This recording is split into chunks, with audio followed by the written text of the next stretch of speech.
So today is my birthday and tomorrow is FanFest, in which we're going to finally get the first look at 7.0.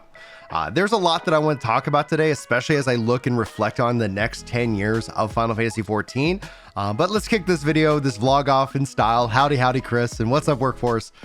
Brian here, and tomorrow I'm going to be live covering the keynote event. If you guys want to hang out with me, the live stream is already scheduled. Chris is flying out to FanFest today. So if you're going to FanFest, if you're out there, be sure to follow over on Twitter. That's going to be his easiest way to coordinate and communicate and sync up with you guys while he's out in Vegas. And I'm very excited and at the same time a little jealous, but obviously with the newborn, Molly is now 3 months old. It just didn't make both financial sense and just like logistics sense to sit back and say, hey, hello, I'm headed out to Vegas for a couple days. So hopefully in a couple of years, I'll be able to make another FanFest in Vegas, which will be a lot of fun, because even beyond the news and the announcements, it's great just hanging out with you guys in the real world. And that's one of the things that I know I'm going to be truly missing this time around, but we'll be doing some fun stuff. We're going to be having a good time tomorrow, and hopefully we all get excited about what it means for the next, iteration of of the expansions, but also what does the next 10 years look at? And so that's what I want to talk about with you guys today, being that it's my birthday. Today, I turned 42 years old. When we started YouTube 8 years ago here in August, here I was in my late 30s, Chris was in his 20s, and here we are 10 years into, 8 years into YouTube, but 10 years into 2.0 and beyond 2.0 for me, even longer, where I was covering the alpha of 1.0.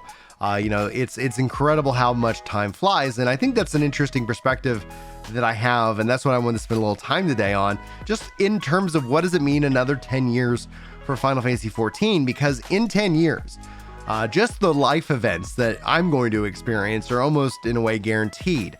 Ideally, I'll be 52. I'll be alive and doing all kinds of crazy things. That's insane to think about. I'll be in my 50s. What does that look like? How is that going to feel?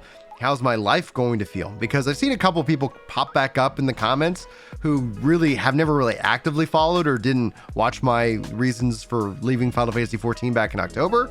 I'm not going to relitigate that here, but I'm focusing in on my health. And hopefully you're starting to kind of see the magic in the face. I'm looking kind of slightly at the camera. I think I'm seeing it. I can tell you I'm feeling insanely good. I've been working out. I've been making radical changes with my life. Because there's a lot of debt. I carry this gut, and that's not healthy for me, especially when we talk about 10 years from now. So I have to think radical. I have to make real crazy cuts and changes to my life. I have for the last 9 months. I'm looking forward to kind of putting out a 1-year video for you guys here this October over on Ginger Prime. So be sure to, be hopefully excited for that. I can't wait to share with you guys everything that's happened over this last 9 months, and at that point, 1 year. But not to relitigate that, here in 10 years, my oldest kid, who's 9, will be 19. My baby Molly, who is 3 months old, will be 9. She'll be 9 years old. And that's where things in my mind start to what can I do and how can I improve so that those events, aren't shattered, that I don't look back in 10 years and realize I just haven't really done anything with them, with that time and with that effort. And the same thing applies within the world of Final Fantasy XIV. I do not know, and I will not sit here and promise, and tell people what they want to hear. I'm not going to sit here and say that 7.0 will be the redefining moment for me to say, yes, I absolutely can't wait to step back into Final Fantasy. I hope it is. I really do. I hope it is. I felt like Endwalker really did conclude the story, and from being just kind of now a casual observer of the world of 14, seeing the conversation that pops up online, it's just been interesting to me to see where people, have really enjoyed Endwalker and where they feel like it can improve. And I'm not going to sit here and try and say that if you enjoyed Endwalker, then you're in the minority. No, I think overall, the numbers really do reflect that a lot of people have enjoyed what Final Fantasy XIV has offered. And I think essentially the critique that I see more than anything, it's the same critique we see every expansion, is that people just want more, and that's not a bad thing. That's exactly what, in a way, what you kind of want. You always want to leave them wanting more. I watched this documentary talking about Seinfeld the other day, and one of the reasons why people feel like that series, whether you like it or not, is so timeless is that it left everybody wanting more. So each expansion has that opportunity to introduce new things, try new things, and continue to develop it. So overall, like when we've already known that they're going to do the graphics update, people are feeling like that the game is moving into the direction of Meracidia. We'll obviously find out more tomorrow. But as I'm not sitting here going to make predictions because I haven't followed the post Endwalker story, and so I don't know necessarily where we're going, and I don't think that necessarily matters to me so much. What I'm looking for in the game and what I'm hoping for within tomorrow is not necessarily changing of the formula, but maybe a changing of the cadence. The things that I appreciate were obviously the exploratory zones and some of those things. And so I really hope tomorrow is a time where Yoshi P can kind of lay out that vision for 10 years. That doesn't mean that it's all going to happen at the same time, but there were things that, especially as about 2.0, that we never really got to see until it was like maybe in 4.0 or 5.0 or even 6.0, and just giving us this idea of like, where is this game going to go in 10 years? Because 10 years is going to happen. And the invitation I'm looking for, the thing I really want to see is a reason to get in on the ground floor of this next chapter or saga of the game. And that's what I want to see more than anything else. Is like, is there a reason that being absolutely active in the game from, I guess, 7.0 onward, like what is that going to look like?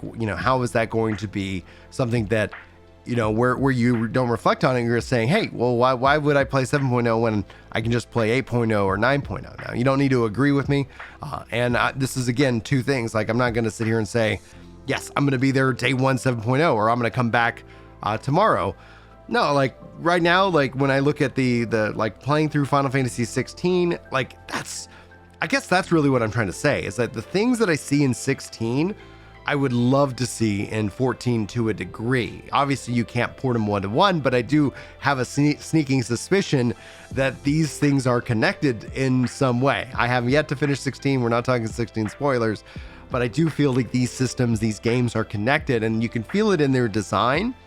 And that's some of the things that I really actually appreciate and would love to see them breathe that life into it. They can't obviously change the rating of the game from teen to M to address some of those things, and nor do I think that they need to bring in, like the language and some of those things that I don't think it necessarily benefits 14, in so much that, you would lose out on certain players because of it. But it's like, I don't know, it's design, it just feels very cohesive. Everything feels like it belongs. It's all one world. And that's where, like, just the other day we were talking about the highlight, like connecting the main cities again into one zone. Excuse me. I've been sick all week, so it's just like, yeah, my voice is gonna decide to fail. Like connecting all the cities into kind of that one zone. There's things that, there were things that we gave up with 1.0 going to 2.0. I think that's what I would love to see. I'd love to see some of that callback to 1.0, not in its design, but like the city states themselves were just really cool. Running up the stairs, going from lower Lenosha, lower Limenza, up to, the high-end zone, being able to run up the stairs, being able to jump down, like some of those things I think would really feel kind of connected, feel more, integrated into it. And so that's kind of like, it's hard to, I guess, for me to like really, I guess, express that in a way that makes sense, but I do still miss those aspects. It would be even wild. Somebody was saying, like, imagine if they connected all the starting zones all together. And that's something that I feel like I get with 16. Like, like you go into the area and it is connected to a wider zone. And then as you explore, it kind of opens up. It would be kind of crazy to see if they were able to bring that technology into the base of A Realm Reborn, of that game and that world, and really kind of, start to really just play around in that space. But that's time, that's effort, that's energy. And it's going to be interesting to see how the visual impacts the player base, what that looks like, and what it looks like going forward into 7.0. I still would say, like, 7.0 was like Final Fantasy 14 2, where it kind of had this new starting point, this new entry point to the series.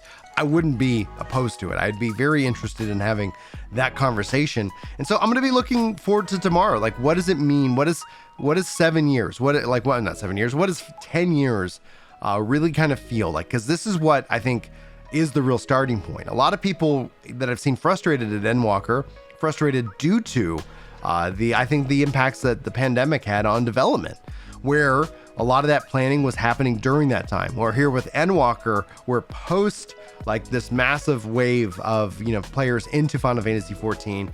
We're post them finishing off the story, and this gives them a brand new ability to do whatever the hell they want. And that's what I really want to see. I want to see them really kind of just gloves off, confidence. You know, Final Fantasy XVI's launched, Yoshi P can focus in on 14, and we can see hopefully something amazing. And hopefully that something amazing has me excited too. And that's what I wanted to talk about with you guys today. So anyway, thanks so much for joining me in today's video.